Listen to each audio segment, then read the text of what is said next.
சேலத்தில் திமுக மற்றும் கூட்டணி கட்சி வேட்பாளர்களை ஆதரித்து முதலமைச்சர் ஸ்டாலின் பிரச்சாரம் மேற்கொண்டார். அந்த காட்சிகளை பார்க்கலாம். இங்க இத்தனை பெண்கள் வந்திருக்கீங்க. நீங்க எல்லாருமே விடையல் பேருந்துல பயணிச்சிருக்கீங்களா? ஆட்சிக்கு வந்த முதல் நாள் நான் போட்ட முதல் கையெழுத்து இந்த திட்டத்துக்கு தான். எவ்வளவோ திட்டங்கள் இருந்தாலும் முதல் திட்டமா இதை ஏன் செலக்ட் பண்ண தெரியுமா? திராவிட மாடல் ஆட்சியே மகளிருக்கான ஆட்சியா இருக்க போகுது என்கிற என்னுடைய மெசேஜ் எல்லா பெண்களுக்கும் போய் சேரணும்னு நினைச்சேன். நான் போடுற முதல் கையெழுத்திலேயே ஸ்டாலின் ஆட்சியில விடியல் வந்துச்சு அப்படின்னு சொல்ற மெசேஜ் சென்னை சிட்டியிலிருந்து சின்ன கிராமம் வரை போய் சேரணும்னு தான் அந்த முடிவு எடுத்தேன்.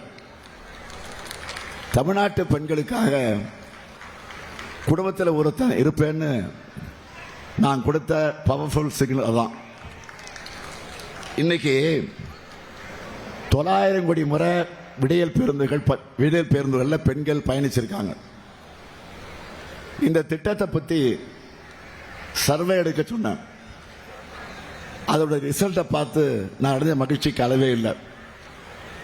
மாதம் 800 ரூபாயிலிருந்து 900 ரூபாய் வரை பெண்களுக்கு இதனால காசு மிச்சமாகுதுன்னு அந்த ரிசல்ட்டில் சொல்லியிருந்தாங்க. அது எதிர்பார்த்தது தான். ஆனால் நான் எதிர்பார்க்காத இன்னொன்று அந்த சர்வேயில் தெரிய வந்துச்சு. இப்படி மிச்சமாகக்கூடிய அந்த பணத்தில் பெண்கள் தாங்கள் விரும்பிய உணவை வாங்கி சாப்பிட்றதா சொல்லியிருக்காங்க. அதை பார்த்து அவ்வளவு மகிழ்ச்சி. வீட்டில் இருக்கக்கூடிய நம்ம பெண்கள் எப்போவுமே தான் சாப்பிடாவிட்டாலும் மற்றவங்க சாப்பிட்டா போதும்னு நினைப்பாங்க. அப்படிதானமா? ஞாயிற்றுக்கிழமை கூட கறி வாங்கினா கூட கணவர் பிள்ளைகள் சாப்பிடட்டும் அப்படிதான் நினைப்பீங்க.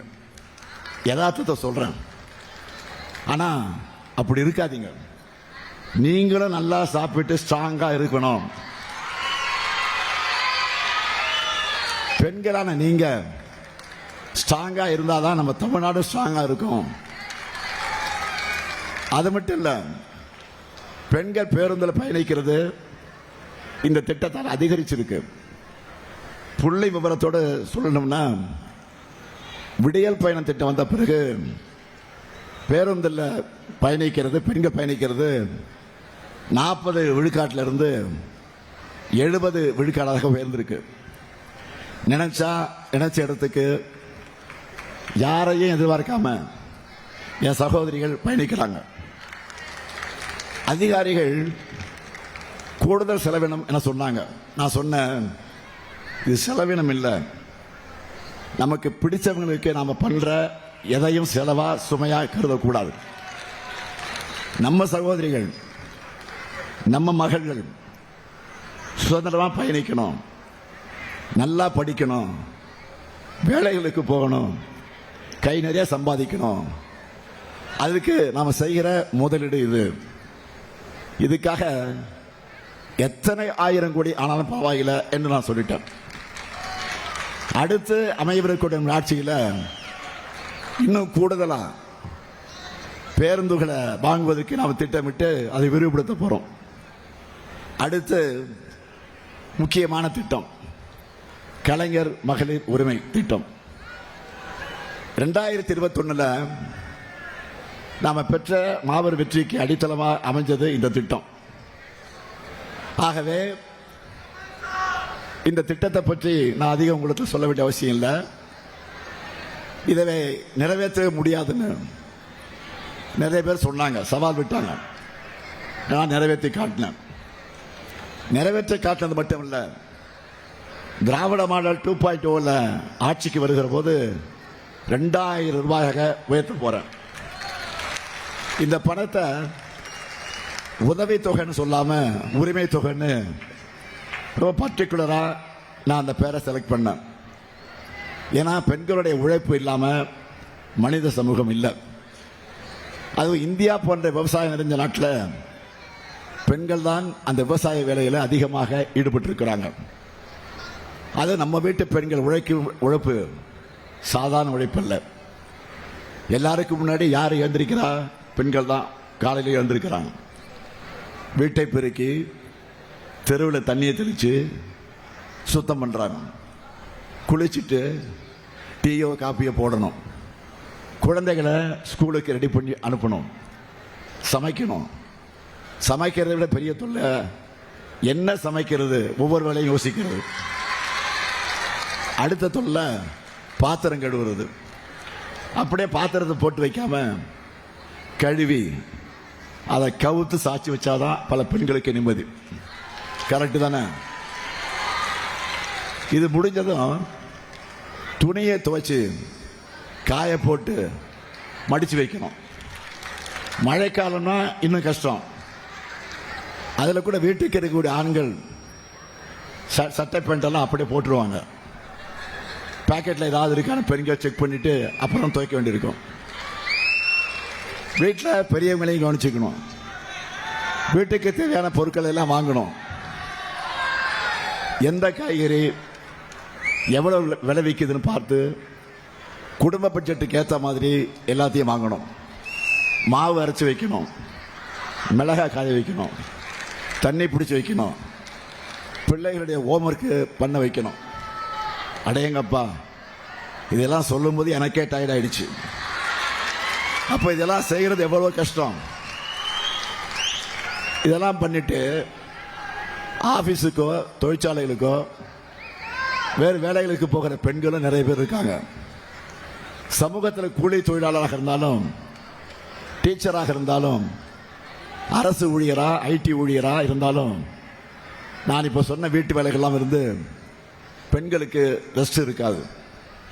இவங்க எல்லாரும் ஒரே ஒரு நாள் ஸ்ட்ரைக் பண்ணா கூட பல குடும்பங்கள் இயங்காது. எந்த ஆனாலும் நிம்மதியாக தன்னுடைய வேலையை செய்ய முடியாது.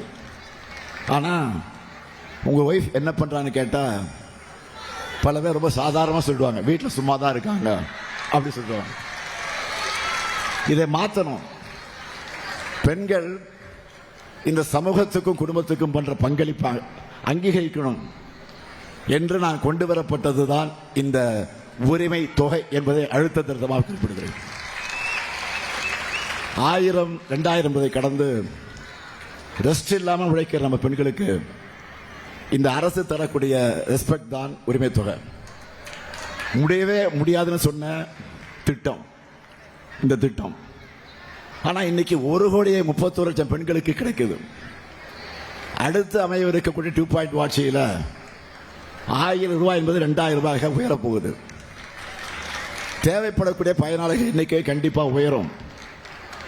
இதே போல மற்றொரு திட்டம், புரட்சி திட்டம், புதுமை பெண் திட்டம்.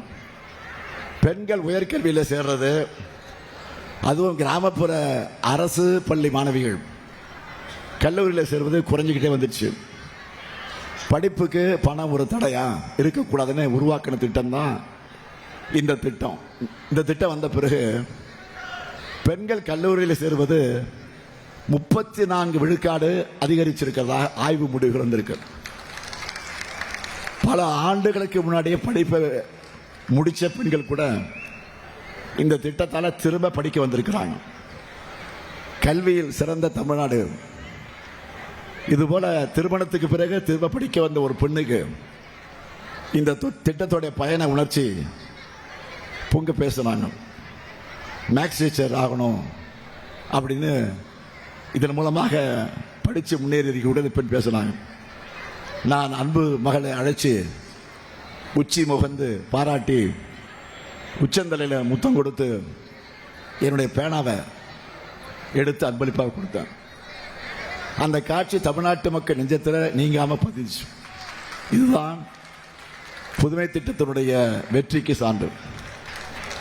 பெண்களுக்கு கணவனை விட கல்விதான் பெருந்துணை என காட்டியிருக்கக்கூடிய திட்டம் தான் புதுமை பெண் திட்டம். அடுத்து திராவிட மாடல் 2.0 ஆட்சியில் இனிமே மாசம் 2500 ரூபாயாக உயரப்போகுது. அடுத்து என் மனசுக்கு நெருக்கமான திட்டம் முதலமைச்சரின் காலை உணவு திட்டம். 19 லட்சம் குழந்தைகள் காலையில் சுவையான சத்தான உணவை வழங்கக்கூடிய திட்டம். 19 லட்சம் தாய்மார்கள் சமையல் குறைய அந்த சுமையை குறைக்கக்கூடிய திட்டமாக இது அமைந்திருக்கிறது. இதனால காலையில் எழுந்து அரைக்க பிறகு எழுந்து சமைக்க தேவையில்லாமல் ஒரு அரை மணி நேரம் அவங்க கூடுதலாக தூங்குவதற்கு இந்த திட்டம் பயன்படுது இல்லையா? மனசாட்சி தொட்டு சொல்லுங்க, உண்மையா இல்லையா?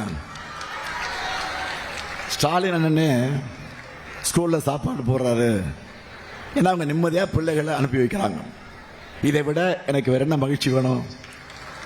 அதே போல வெளியூர்களில் வேலைக்கு போகிற பெண்கள் அங்கே பாதுகாப்பாக வசதியோடு தங்குவதற்காக நாம் தொடங்கி இருக்கக்கூடிய திட்டம் தான் தோழி விடுதிகள். 19 மாவட்டத்தில் திறந்துட்டோம்.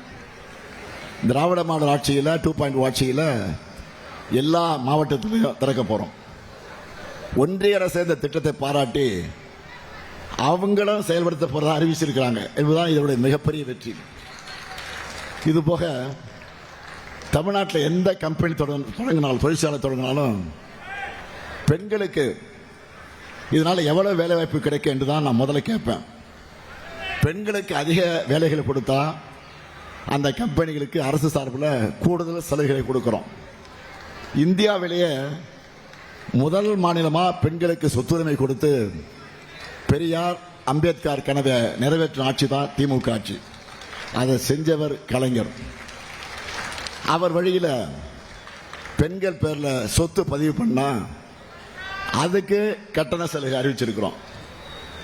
அது மட்டுமல்ல, இப்போ இந்தியா முழுக்க பேசு பொருளாக இருக்கக்கூடிய இன்னொரு திட்டம் 14 வயதுக்கு உட்பட்ட பெண் பிள்ளைகளுக்கு புற்றுநோய் தடுப்பூசி போடுகிற திட்டம். 28,000 ரூபாய் மதிப்புள்ள தடுப்பூசிகளை என் மகளுக்கு கட்டணம் இல்லாமல் வழங்கி செலுத்திட்டேன். இப்படி முழுக்க முழுக்க பெண்களுக்காகவே, பெண்களின் உரிமைகளுக்காக செயல்படுகிற நம்முடைய அரசு.